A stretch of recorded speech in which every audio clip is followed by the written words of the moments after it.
बिस्मिल्लाहिर्रहमानिर्रहीम। अस्सलाम वालेकुम रहमतुल्लाहि व बरकातुहू। उम्मीद है तमाम अहबाब खैरियत से होंगे। मेरा अल्लाह आप सब पर अपनी रहमतों का बरकतों का नुज़ूल फ़रमाए। हर ज़ालिम के जुल्म से, हासिद के हसद से, शरीद के शर से मेरा अल्लाह आप सब की हिफाजत फ़रमाए।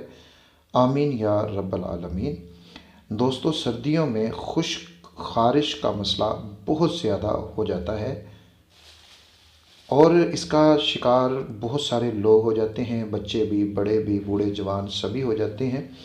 और फिर ये ऐसी नामुराद होती है कि ये जान भी नहीं छोड़ती। बहुत सारी मेडिसिन भी खाते रहते हैं, कई लोग इंजेक्शन भी लगवा लेते हैं, लेकिन ख़ारिश से जान नहीं छूटती। आज इंशाअल्लाह ताला मैं आपको ख़ारिश के लिए, खुश ख़ारिश के लिए एक बहुत ही ज़बरदस्त, आसान और सस्ता सा इसका मैं इलाज बताऊंगा। अगर किसी को ये मसला है तो इसको इस्तेमाल करें 2 से 3 दिन, इंशाअल्लाह ताला अल्लाह के फ़ज़ल व करम से खुश ख़ारिश जो है वो बिल्कुल ठीक हो जाएगी और आपकी जान छूट जाएगी। आप जो ख़ारिश करते रहते हैं उससे आपकी जान छूट जाएगी और इंशाअल्लाह ताला बहुत ज़्यादा फ़ायदा होगा। बहुत आसान सा ये नुस्खा है। चलिए मैं आपको बताता हूँ कि हमने क्या चीज़ें लेनी हैं। 4 चीज़ें टोटल हमें इसके लिए होनी चाहिए जो हम इसमें इस्तेमाल करेंगे। पहली चीज़ है गंधक आंवला सार। ये आपको पंसार स्टोर से आसानी के साथ मिल जाएगी। अगर आपको पिसी हुई मिल जाए तो ये ले लें, वरना फिर आप ख़ुद इसको पीस लें। दूसरी है मुशक काफूर। ये भी आपको पंसार स्टोर से मिल जाएगी। तीसरी है काली ज़ीरी। गंधक आंवला सार आपने लेनी है 20 ग्राम। मुश्क काफूर ये आपने लेना है 10 ग्राम। काली ज़ीरी ये आपने लेनी है 10 ग्राम। सरसों का तेल ये आपने लेना है 300 ग्राम। इसी मिकदार से आप कम भी बना सकते हैं। इससे ज़्यादा अगर ज़रूरत है तो आप इसको ज़्यादा भी बना सकते हैं, यानी रेशो यही रहेगी। कम ज़्यादा आप करना चाहें तो कर सकते हैं। गंधक आंवला सार ये 20 ग्राम, मुश्क काफूर ये 10 ग्राम, काली ज़ीरी ये 10 ग्राम और सरसों का तेल ये है मेरे पास 300 ml। तो ये आपके नुस्खे के टोटल अज्जा हैं। आपने ये 4 चीज़ें लेनी है। अब इसको तैयार इस तरीके से करना है कि आपने इनमें से अगर गंधक आंवला सार आपको पिसी हुई मिल जाए तो ठीक है, वरना आपने इसको पीस लेना है। मुश्क काफूर को भी हम पीस लेंगे और काली ज़ीरी को भी हमने पीस लेना है।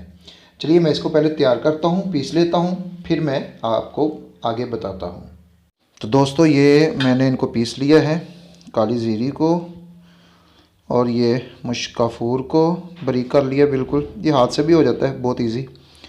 और ये जो है गंधक है। तो चलिए अब इनको हम तेल के अंदर डालते हैं और फिर मैं आगे बताता हूँ कि आपने इसको करना क्या है। यानी तेल में डालने के फ़ौरन बाद इसको इस्तेमाल नहीं करना। इसका भी एक थोड़ा सा प्रोसेस है, उसके मुताबिक आपने इसको इस्तेमाल करना है। इंशाअल्लाह ताला ख़ारिश के लिए बहुत ही मुफीद है और बहुत ज़्यादा इससे आपको फ़ायदा होगा। और ख़ारिश जैसी भी क्यों ना हो, अल्लाह के फ़ज़ल व करम के साथ वो बिल्कुल ठीक हो जाएगी। तो दोस्तों, मैंने वो तीनों चीज़ें इसके अंदर डाल दी हैं और ये देख लें अब इसके अंदर सब कुछ चला गया है। ये गंधक का रंग बड़ी वाज़े होकर इसके अंदर नज़र आ रहा है। तो अब आपने इसको ऐसा करना है कि इन चीज़ों को तेल के अंदर मिक्स करने के बाद इनको आपने रख देना है। इस बोतल को अच्छी तरह से बंद करके 3 दिन तक इसको रख दें इसी तरीके के साथ। और फिर जो है आपने इसको जब इस्तेमाल करना है 3 दिन के बाद, तो आपने इसको पहले हिलाना है और फिर आपने इसको जिस्म पर, जहाँ पर भी ख़ारिश है वहाँ आपने इसको लगाना है जिस्म के ऊपर। 1 घंटा 1.5 घंटा इसको लगा रहने दें और उसके बाद आप नहा लें, धो लें उस जगह से। तो आप 2 से 3 बार लगाएंगे तो इंशाअल्लाह ताला आप देखेंगे कि किस तरीके से ख़ारिश जो है वो ख़त्म होना शुरू हो गई है। और इंशाअल्लाह ताला 1 हफ़्ते के अंदर अंदर या 2-3 दिन के अंदर ही, अगर ज़्यादा पुरानी ख़ारिश नहीं है तो 2-3 दिन के अंदर भी ख़ारिश ख़त्म हो जाती है। 1 घंटा 1.5 घंटा इसको लगा रहने दें, फिर नहा लें, कपड़े चेंज कर लें। और इसके साथ साथ मैं ये भी बता दूं कि हमेशा जब ख़ारिश हो तो ख़ारिश के दौरान कभी भी कपड़े जो है वो ज़्यादा देर ना पहने, कोशिश करें कि रोज़ाना कपड़े तब्दील किए जाएँ और रोज़ाना नहाया जाए।